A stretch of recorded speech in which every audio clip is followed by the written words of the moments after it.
po mga kababayan, ma'am sir. This is Jam, the Filipino channel lang niyo po. Ay, good evening na. This is Jam, the Filipino channel lang niyo po lingkod. So today is October 7, 2025. At tayo ngayon ay pupunta dyan sa may Tara Wings Project 6 sa Quezon City. At dadalhin po natin yan sa may Capitol Medical Center sa may Magbanwa Street, corner ng Quezon Avenue po yan, Pinyahan, Paliksan, Diliman, Quezon City. Okay, so magbabalik po tayo mamaya konti pag nakuha na po natin siya. Disclaimer, lamang po ang content po natin ay kalsada at hindi ang passenger. Kaya nga naman, sakasakali man po na may marinig kayo, mga pangalan ng lugar, pangalan ng tao, pangalan ng organisasyon sa government of Premi, manyan ay wala pong kinalaman ng channel nito at wala pong pinapatungkulan. Lahat po na pinag-uusapan dito ay pawang dito lamang po yan sa loob at wala pong pinapatungkulan sa labas. Okay po? Yan, so magbabalik po tayo mamaya konti pag nakuha na po natin sila. At samantala, habang tayo ay on the way doon sa ating pick-up area, ay makinig muna tayo ng mga nagbabagong balita at mga talakayan. I wouldn't say that he's the most controversial. As I said, there is a vetting process which is provided for by our constitution and our laws, and he went through that very rigorous process. Sa pagharap naman niya sa komite ng Commission on Appointments para sa posibleng ad interim appointed ilang JBC member, sinabi ni retired Supreme Court Associate Justice Jose Catral Mendoza na hindi nakita ng JBC bilang seryoso o mabigat na dahilan ang sworn opposition ni Senador Marcoleta sa pagtakbo ni Remulla bilang ombudsman. And if you hear it from no less than the Secretary of Justice, abrogating all the cornerstones of our belief in ourselves, in our Constitution, then you still include him as an applicant to the Ombudsman. Somebody who will preside over the lives, the properties and liberties of every citizen of this country. You take note of that. Majority considered in the slide. Pumasok na ho dun yung consideration of the merits of your complaint. But they considered the reasons you gave. It's apparent that the JBC subverted its own rules and really performed extraordinary leniency in the case of at least 2 applicants, by which we're totally perplexed and alarmed for its future performance. Panawagan naman ng ilang kongresista, pabilisin ang investigasyon at paghain ng kaso kaugnay ng maanumalyang flood control projects at iba pang katiwalian. Sagot ni Remulla, validate namin lahat ng data na sasabit. Yung mga pinail na sa ICI, yung na-file ng DOJ with regards to those above salary grade 27 and above. In 90 meters, turn right, then in 80 meters, mga sa akin nasagalaw yan ang mabilis. Iniwas din si Remulla na agad buksan sa publiko ang mga statement of assets, liabilities, and net worth ng mga opisyal. Nakikita na guidelines lang sa pag-release ng SALN. And basically, unang-una ayaw natin yung subject ng data privacy law. Dapat igalan natin lahat yan. Nakatakdang manumpa si Remulla sa Huwebes at opisyal na magsisimula bilang ombudsman sa Biyernes. Si DOJ Undersecretary Frederick Bida naman ang magsisilbing officer in charge ng Justice Department. Agatha Gregorio, ABS-CBN News. Mahirapan ngayon ang biyahe sa bahagi ng Cagayan kasunod ng pagbagsak ng Pigatan Bridge sa Alcala. Aminado ang isa sa mga driver ng truck na nadamay sa naturang pagbagsak na masyadong mabigat talaga ang kanilang karga. Nagpapatrol Cesar Galasi. Nakalambitin pa ang mga truck na ito kasunod ng pagbagsak ng Pigatan Bridge sa Alcala, Cagayan, Lunes ng hapon. Ito ang pangunahing tulay na nagdudugtong sa mga bibiyahe papunta at pabalik ng Cagayan, Isabela, Ilocos, maging ng mga papuntang La Union. Kasunod ng insidente, sumikip ang trapiko pagsapit ng gabi. Karamihan sa mga na-traffic, mga namamasadang van. Martes ng umaga masikip pa rin ang trapiko. Ang dating 2 oras na biyahe mula Tuguegarao City hanggang Gataran, Cagayan, inabot na ng 5 oras. May alternate route naman pero pahirapan dahil hindi pwedeng magsabay ang 2 sasakyan sa kalsada, maalikabok at bako-bako pa ang daan. At 3 kilometro pa ang idadagdag bago makabalik sa National Highway. Ang intervention sa amin yung diesel namin, sana na yun. Pag dito, mura lang. Umikot ka doon, makaigit na pagka 2,000 na.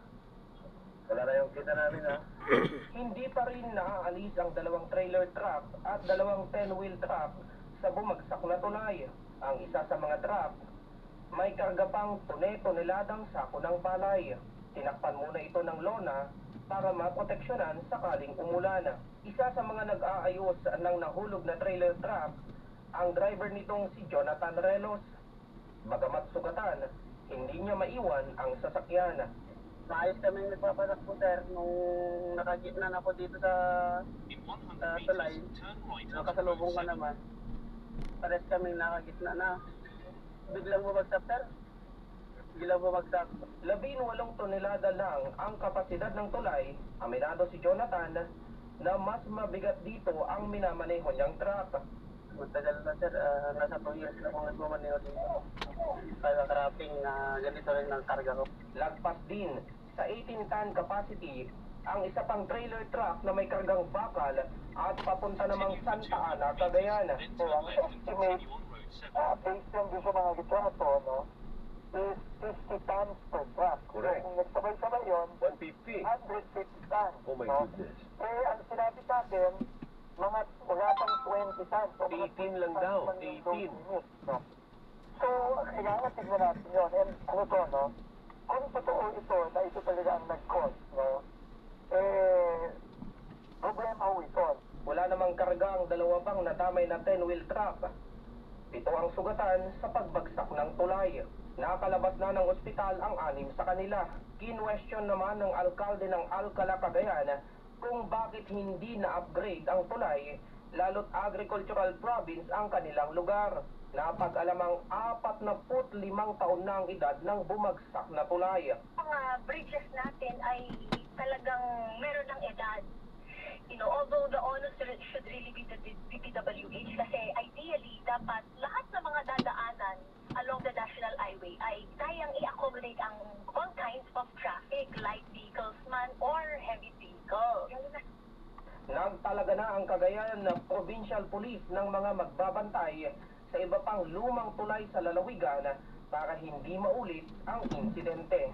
Nag-suggest kami on how we're going to prevent yung entry or exit ng mga mabibigat na sasakyan. Andun yung mga flagman natin. Then pangalawa, paglalagay ng military personnel, yung mga force multipliers at PNP, to ensure na walang makakadaan na mabibigat na sasakyan. Sinuri na rin ng DPWH ang tulay, pero tumanggi muna silang magbigay ng pahayag. Bukod sa problema sa mga motorista, mas ikinababahala ng lokal na pamahalaan ang epekto ng pagbagsak ng tulay sa mga magsasaka at mga trucker lalo't anihan na. Pinag-aaralan naman ng provincial government ng Cagayan ang pagsasampa ng reklamo laban sa may-ari o operator ng mga truck kung mapatunayang may paglabag sila sa weight limit. Cesar Galati, ABS-CBN News, Cagayan. Sa ibang balita naman, pinangalanan na ang 5 senador na tinitinang papalit kay Senate President Pro Tempore Panfilo Lacson bilang chairperson ng Senate Blue Ribbon Committee na nag-iimbestiga sa mga anomalya sa flood control projects. Nagpapatrol, RG Cruz. Sila Senador J.D. Ejercito Francis Pangilinan, Rafi Tulfo, Pia Cayetano at Rita Ontiveros ang hanggang sa mga pinangalanan ng liderato ng Senado na posibleng susunod na chairperson ng Senate Blue Ribbon Committee. Ani Senate President Vicente Soto III, nais nilang mapunan ang pwesto sa lalong madaling panahon matapos ang pagbibitiw ni Senate President Pro Tempore Panfilo Lacson. Sa 5 abogado, sina Cayetano at Pangilinan, habang dati nang namuno sa komite si Cayetano sa nakaraang kongreso.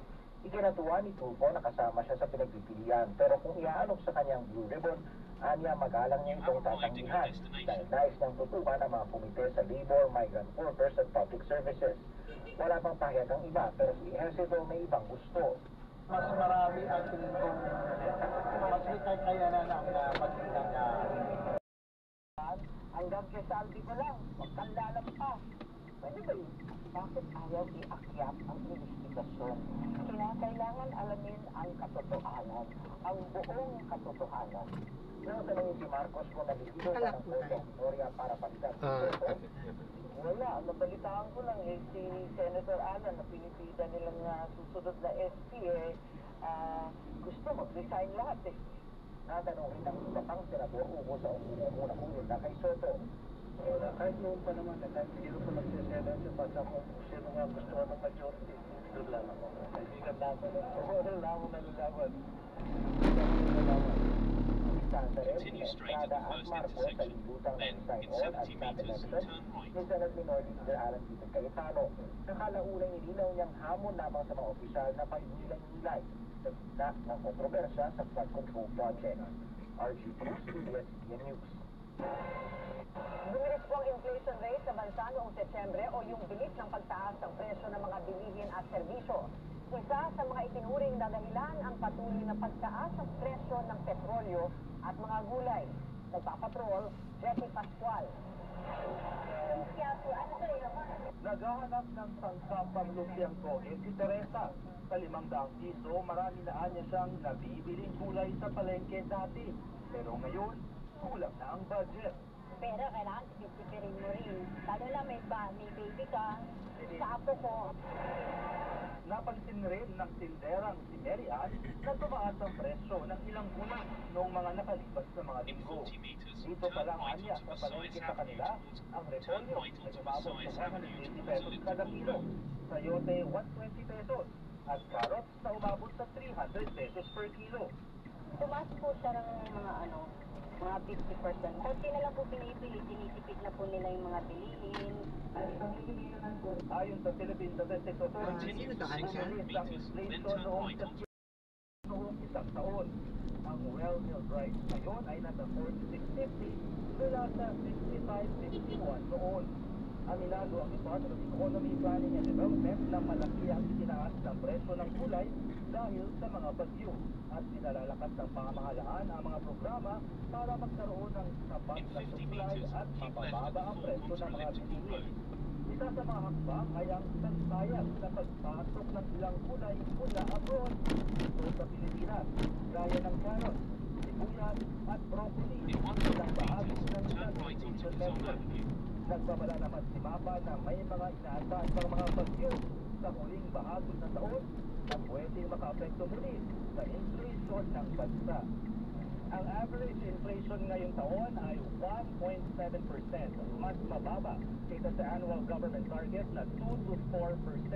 Pero ayon sa PSA, minomonitor pa rin nila ang mga presyo dahil posibleng tumaas ang presyo ng mga bilihin sa huling mga buwan ng taon.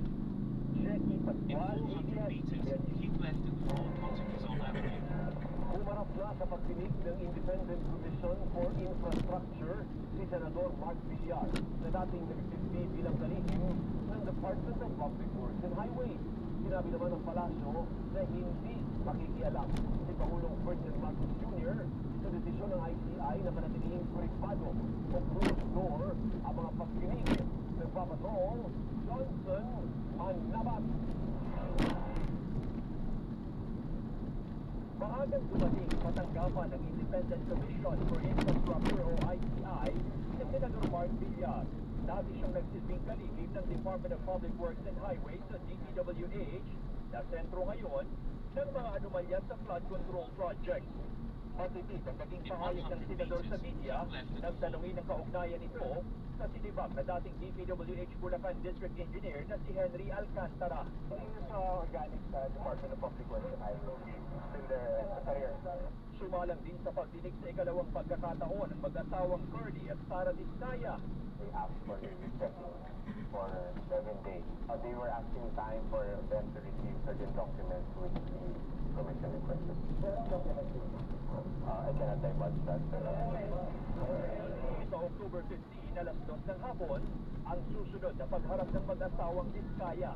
Isinamiti naman ng Bureau of Customs sa ICI ang mga hawak nitong dokumento tungkol sa mga pinumpiskang luxury vehicles ng mag-asawang Diskaya. Continue on Quezon Avenue for 2 kilometers. Pinagbayaran kung tama ba mali, tama ba yung mga dokumento o mali, yung mga in-import ng mga napapangalanan at yung mga labing limang contractor. Nananatiling close to ang pagdinig ng ICI na una nang nagsabing iniiwasan itong mauwi ang investigasyon sa trial by publicity.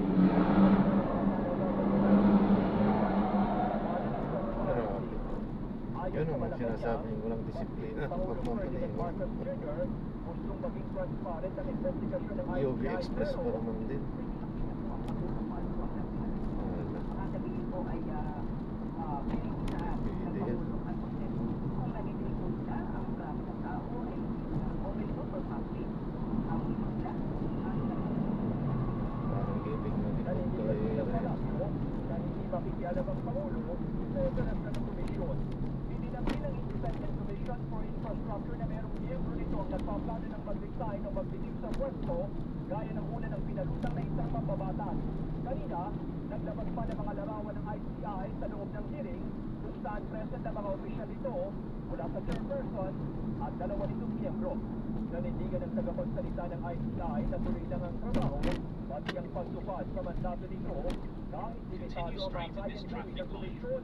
There's no contempt powers, but we will make sure that we have. In fact, we've been doing our mandate. We've been actively investigating despite the lack of that power. Ang Bank Commission. Kanina, nakipagpulong si DPWH Secretary Vicky Dizon, sina dating ICI Special Advisor at Baguio City Mayor Benjamin Magalong at ang pumalit sa kanyang si dating PNC Chief Rodolfo Azarin Jr. Initially, ang gagawin natin dyan is focus muna sa flood control kasi yung issue. And then, sa flood control, we need to identify ano ba yung cost, ano ba yung substandard, and then we go siguro by Continue for 1 kilometer, then make a left U-turn to stay on Quezon Avenue. Bakit yung sa mga narinig ko sa mga earlier reports kasi 3 years yung I take comfort in the President's words na paulit-ulit na. Continue straight in this traffic light. Sinasabi niya, walang sisinuhin, walang sasantuin. So, kami ni General Jun, the same way nung kami ni Sir Benny, gagawin na namin yung trabaho namin. Suportado rin ni Magalong si Azurin, pero hiling niya, wala sanang humadlang sa mandato ng bagong advisor. May pasaring din ang alkalde kaugnay ng kanyang pagbibitiw sa ICI. Kung saan ang gawin yung ginawa nila sa akin. Yun ang message yun. Yung sa nilabas ni Secretary na press con niya. Na kung sinasabi ako na wala kang karapatang mag-ibigay ka kasi special advisor. I struck a nerve. O kaya several nerves. May tinamaan ako doon. Kaya umaaray. Tapos nasa panic naman sila. Panic mode. Kaya biglang nagkaroon ng gano'n na klaseng Continue straight at the first traffic light. Then, in 500 meters, make a left U-turn. Sinisiga pa ng ABS-CBN News na kunin ang panig ni Undersecretary Claire Castro. Johnson Malabat, ABS-CBN News.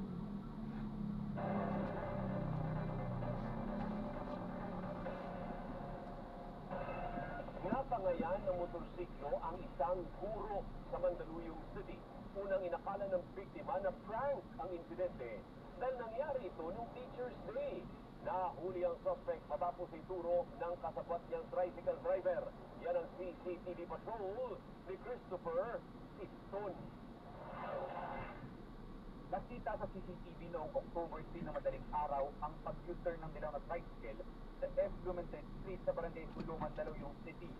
Nagmamadaling bumaba ang lalaking sakay nito at pasimpleng itinulak palayo ang isang nakaparadang motorsiklo.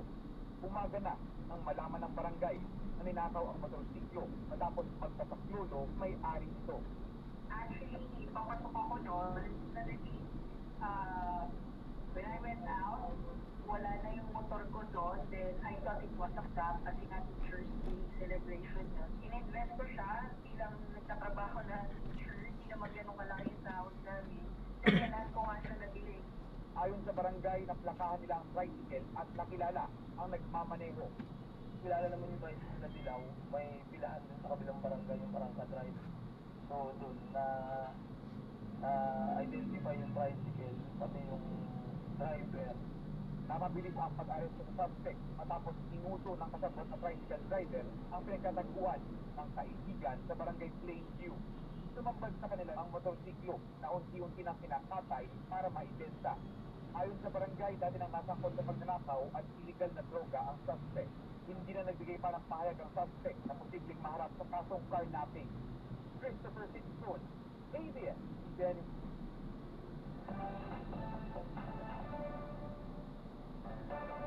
Gretchen, mainit-init pa ang kumpirmasyon ni Jay Cuenca. Ano na ba ang tunay na estado nila ni P. Filomeno? At isinuldo ka na nga ni Jay Cuenca ang mga katanungan at mag-a-avail kayo ng mga benepisyo at later sinasabi ay hindi binayaran, no? Ay narito po ang kaltas. Para other than mapanagot nyo sa SSS, itong employer ninyo, ay mapanagot nyo din para sa inyo. Bakit kanyo? Kasi, no? Yun kung SSS, ayun kung yung pera ninyo na kinatas para sa SSS, kung hindi na igulog, di ba dapat ay kumita na yun kahit pa paano sa SSS? Maliban pa sa nagpataas, no? Nagpataas dapat ito ng, o nagpalaki dapat ito ng mga benepisyo. Diba?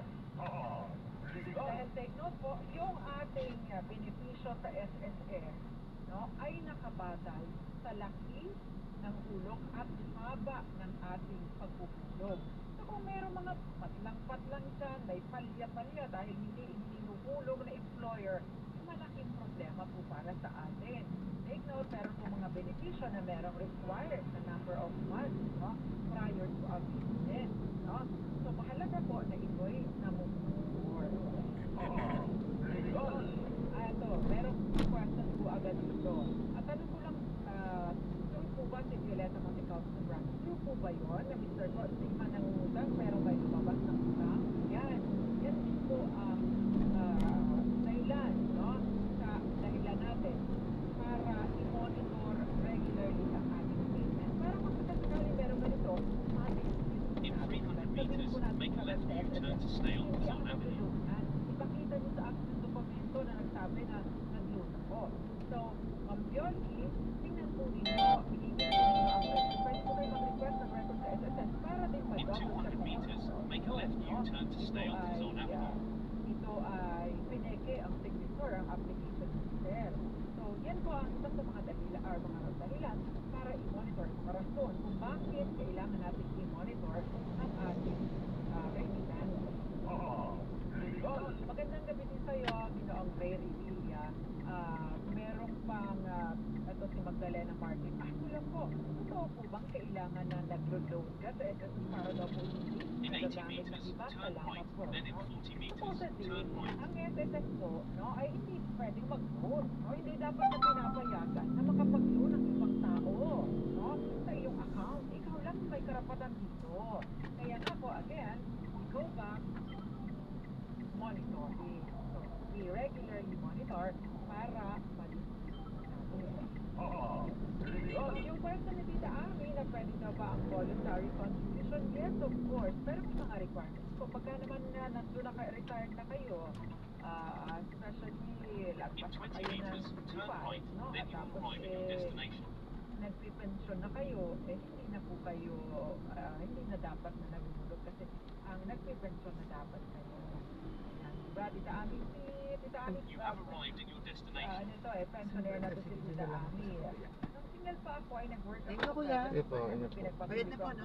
Yes po, ma'am. Kaya ngayon, ay may pension na. Kailangan bang kapag level of 120 contribution? Yes, thank you very much for that. Tita Ami Miraflor Garcia. Na-late ng panood si Tita Arlene Santos. Eames po? Yes po, ma'am. Carmen Baluto, magandang gabi sa Dinididak. Continue on Panay Avenue for 1 kilometer. Ng kultura ng korupsyon na lumala sa katiwala ng publiko at nagnanakaw ng kanilang mga magandang kinabukasan.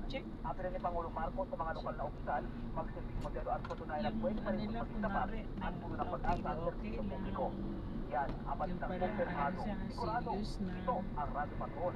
Christian Torres, CCMM. Maraming salamat, Radio Patrol Christian Yusore. Samantala, panukalang habyendahan ng Occupational Safety and Health Law isinusulong sa Kamara. Narito ang balitang kumpirmado. Sigurado, mula sa pero more the merrier. The more the merrier. Kasi mas malaki ang ambag, mas malaki po ang ating mapipensyon at mas malaki ang ating malulon. Kung halimbawang matagal pa ang ating retirement. Ayan. Ayan, sabi ni Ma'am Grace Recta, creditable man. Thank you very much, Miss Grace Recta. Ayan. Eto, meron pang bang mga questions pero sasagutin po natin yan later on. Next question, please. Attorney, may mga months po kasi na hindi nabayaran ng SSS contribution ko, lalo na nung nawalan ako ng trabaho. Ano po bang epekto nito sa akin? Pwede ko po bang kulungan yung mga kulang ko last year at noong pandemic? Ang tanong, no? Pwede bang mag-retroact ang ating payment? Yun po ang mahalagang tanong. The answer is no. No? Kaya hindi dapat nakakamiss ng ating monthly remittance sa ating ambag or ating binabayaran or nire-remit sa SSS. Kasi again, hindi po nagre-retroact yung payment. Yung na-miss mo na yun. No? Meron lamang pong mga palugit, no, na ibinibigay parang grace period. Pero yung totally ma-miss mo yung payment ay malaking problema dahil nakapatlang ka na. Kaya wag po kayo papayag ka pa late. Magpapayag ka pa late. Naman. Dahil again, karapatan po natin ito bilang manggagawa. Pwede po natin ito po sa SSS at dalawang oras yung ano, no? Sa DOLE. Ikot-ikot yung ano? No?